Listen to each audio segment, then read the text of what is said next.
So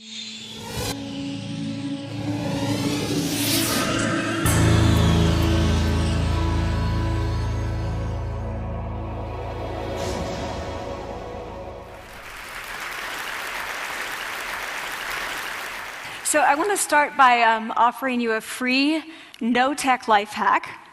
And all it requires of you is this, that you change your posture for 2 minutes. But before I give it away, I want to ask you to right now do a little audit of your body and what you're doing with your body. So how many of you are sort of making yourselves smaller? Maybe you're hunching, crossing your legs, maybe wrapping your ankles. Sometimes we hold on to our arms like this. Sometimes we spread out. I see you. So I want you to pay attention to what you're doing right now. We're going to come back to that in a few minutes, and I'm hoping that if you sort of learn to tweak this a little bit, it could significantly change the way your life unfolds. So we're really fascinated with body language, and we're particularly interested in other people's body language. You know, we're interested in, like, you know, an awkward interaction, or a smile, or a contemptuous glance, or maybe a very awkward wink, or maybe even something like a handshake. Here they are arriving at number 10, and look at this lucky policeman gets to shake hands with the President of the United States. Oh, and here comes the Prime Minister of it. No.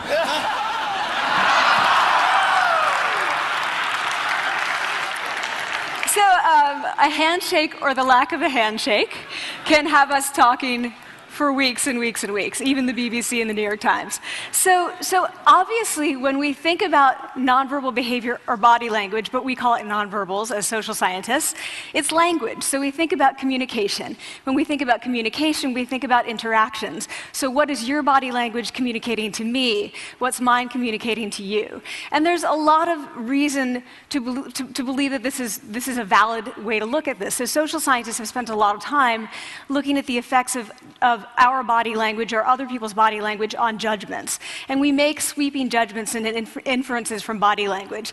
And those judgments can predict really meaningful life outcomes, like who we hire or promote, who we ask out on a date. For example, Nalini Ambady, a researcher at Tufts University, shows that when people watch 30-second soundless clips of real physician-patient interactions, their judgments of the physician's niceness predict whether or not that physician will be sued. So it doesn't have to do so much with whether or not that physician was incompetent, but do we like that person and how they interacted? Even more dramatic, Alex Todorov at Princeton has shown us that judgments of political candidates' faces in just 1 second predict 70% of US Senate and gubernatorial race outcomes.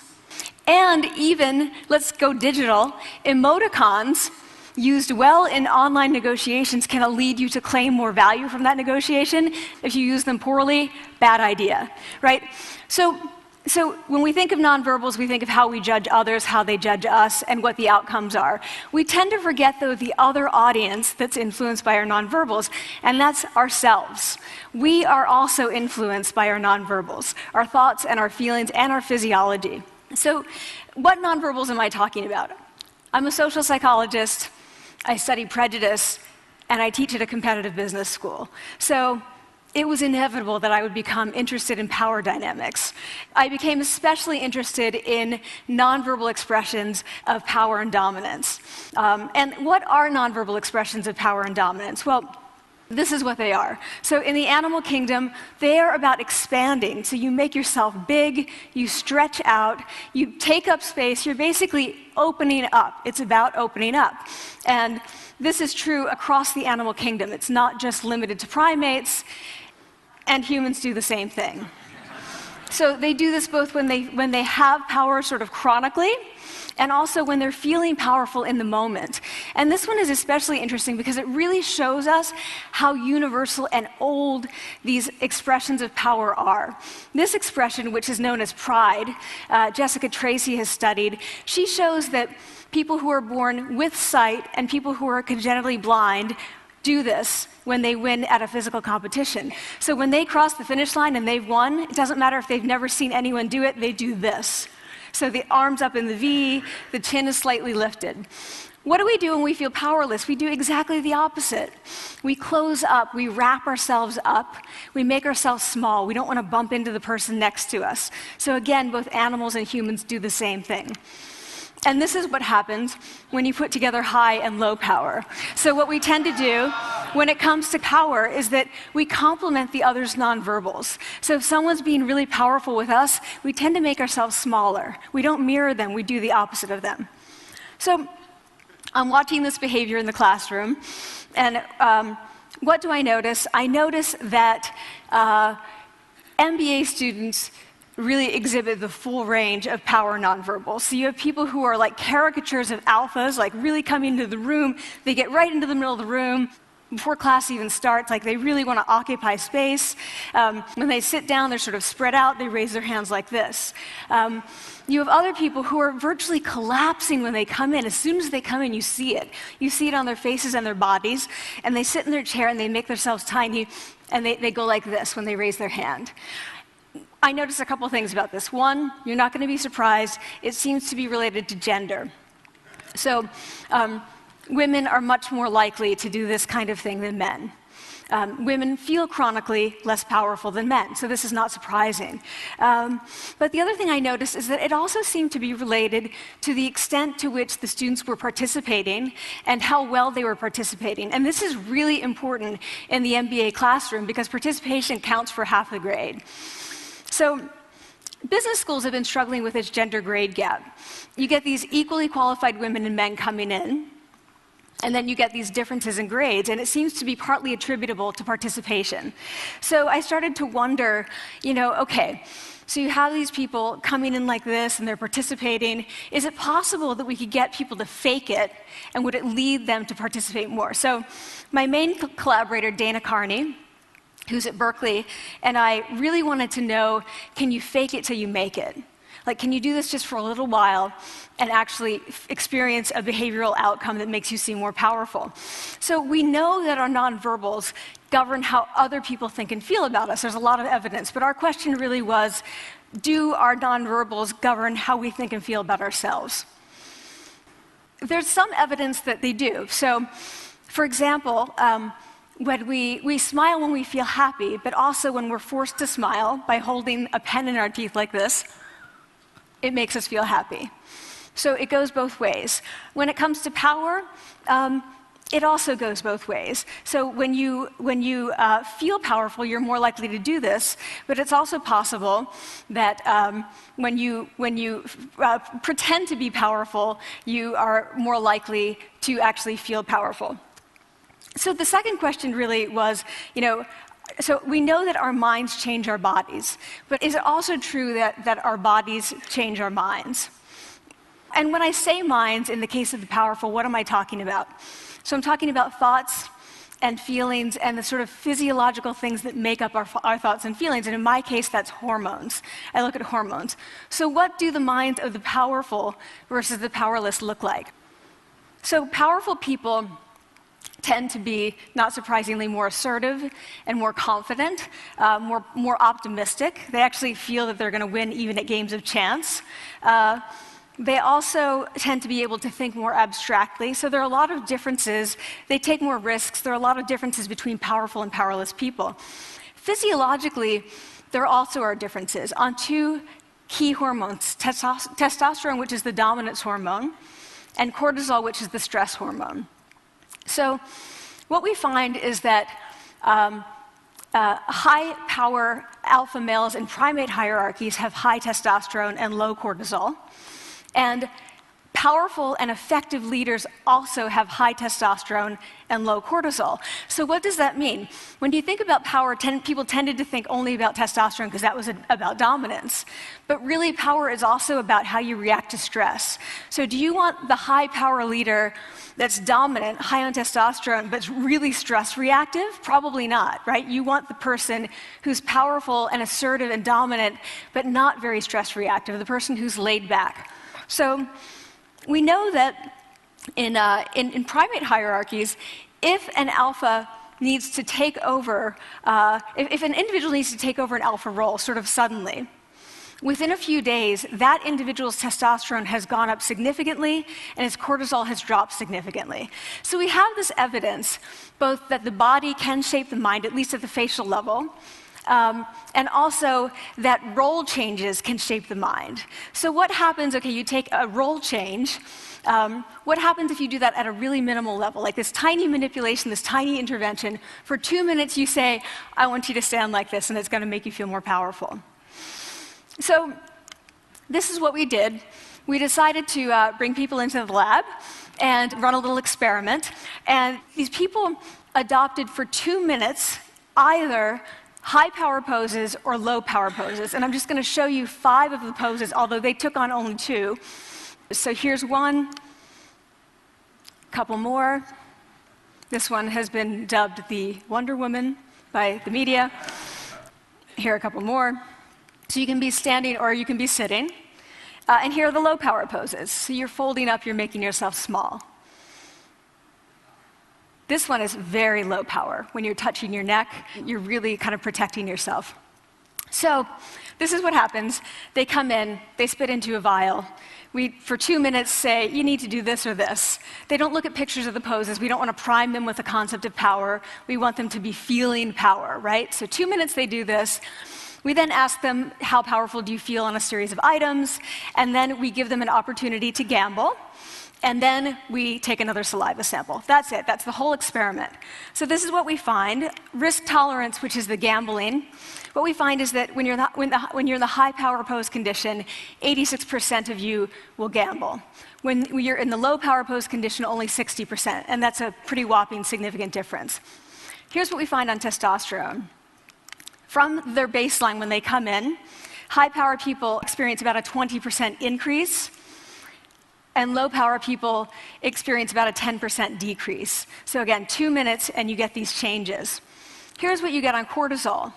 High power people experience about a 25% decrease, and the low power people experience about a 15% increase. So 2 minutes lead to these hormonal changes that configure your brain to basically be either assertive, confident, and comfortable, or really stress reactive, and feeling sort of shut down. And we've all had that feeling, right? So it seems that our nonverbals do govern how we think and feel about ourselves. So it's not just others, but it's also ourselves. Also, our bodies change our minds. But the next question, of course, is, can power posing for a few minutes really change your life in meaningful ways? So this is in the lab, it's this little task, it's just a couple of minutes.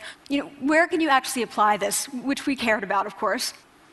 And so we think it's really what matters, where you want to use this is evaluative situations, like social threat situations.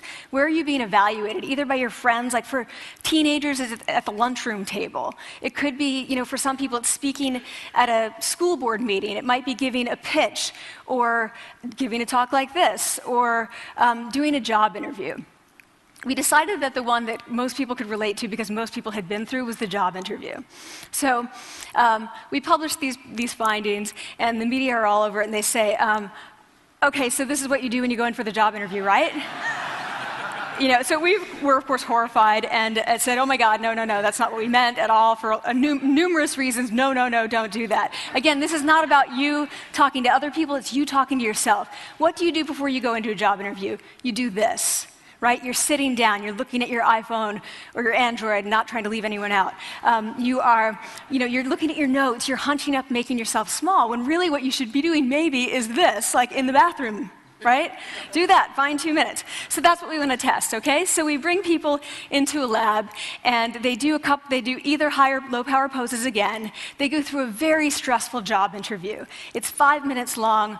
They are being recorded, they're being judged also, and the judges are trained to give no nonverbal feedback. So they look like this. Like, imagine this is the person interviewing you. So for 5 minutes, nothing. And this is worse than being heckled.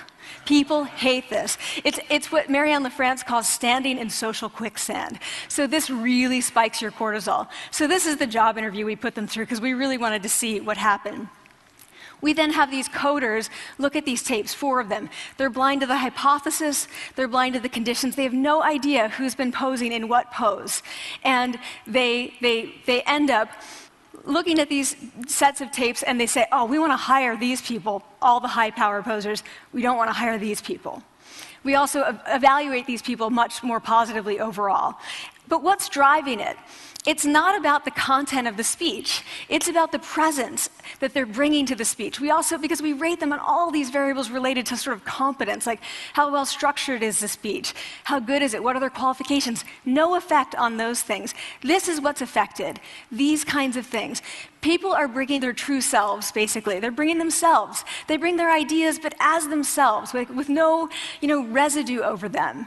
So this is what's driving the effect or mediating the effect. So when I tell people about this, that our bodies change our minds and our minds can change our behavior and our behavior can change our outcomes, they say to me, it feels fake, right? So I said fake it till you make it. Like, it's not me. Like, I don't want to get there and then still feel like a fraud. I don't want to feel like an imposter. I don't want to get there only to feel like I'm not supposed to be here. And that really resonated with me because I want to tell you a little story about being an imposter and feeling like I'm not supposed to be here. When I was 19, I was in a really bad car accident. I was thrown out of a car, rolled several times. I was thrown from the car, and I woke up in a head injury rehab ward.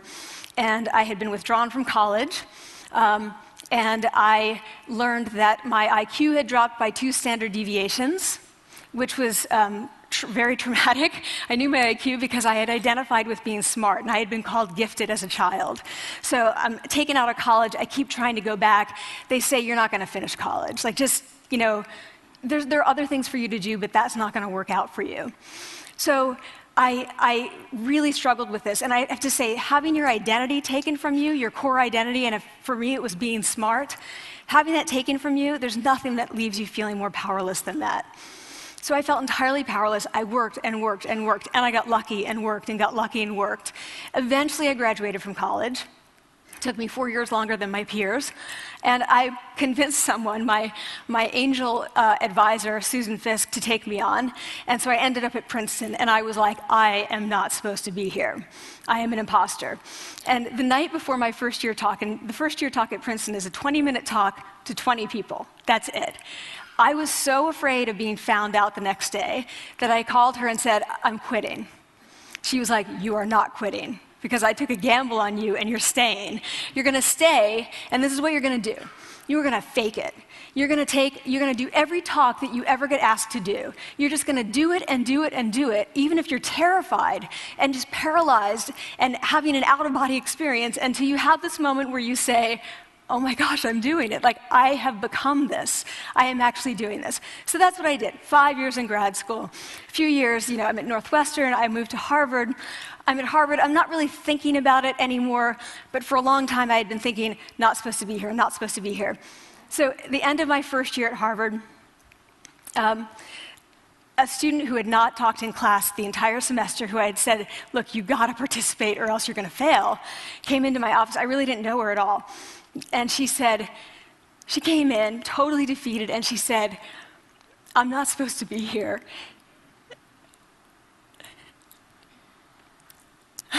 And that was the moment for me, because 2 things happened. One was that I realized, oh my gosh, I don't feel like that anymore. I don't feel that anymore, but she does, and I get that feeling. And the second was, she is supposed to be here.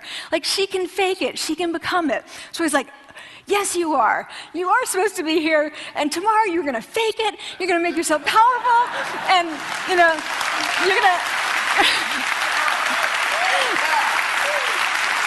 and you're going to go into the classroom, and you are going to give the best comment ever, And she gave the best comment ever. And people turned around, they were like, oh my God, I didn't even notice her sitting there, She comes back to me months later, and I realized that she had not just faked it till she made it, she had actually faked it till she became it. So she had changed. And so I want to say to you, don't fake it till you make it. Fake it till you become it. It's not do it enough until you actually become it and internalize. The last thing I want to leave you with is this. Tiny tweaks can lead to big changes. So this is 2 minutes. 2 minutes, 2 minutes, 2 minutes. Before you go into the next stressful evaluative situation, for 2 minutes, try doing this in the elevator, in a bathroom stall, at your desk behind closed doors. That's what you want to do.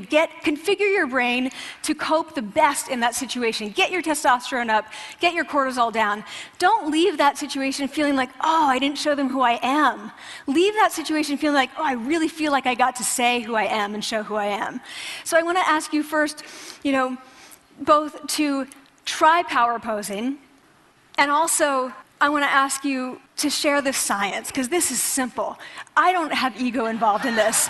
Give it away. Share it with people, because the people who can use it the most are the ones with no resources and no technology and no status and no power. Give it to them, because they can do it in private. They need their bodies, privacy, and 2 minutes, and it can significantly change the outcomes of their life. Thank you.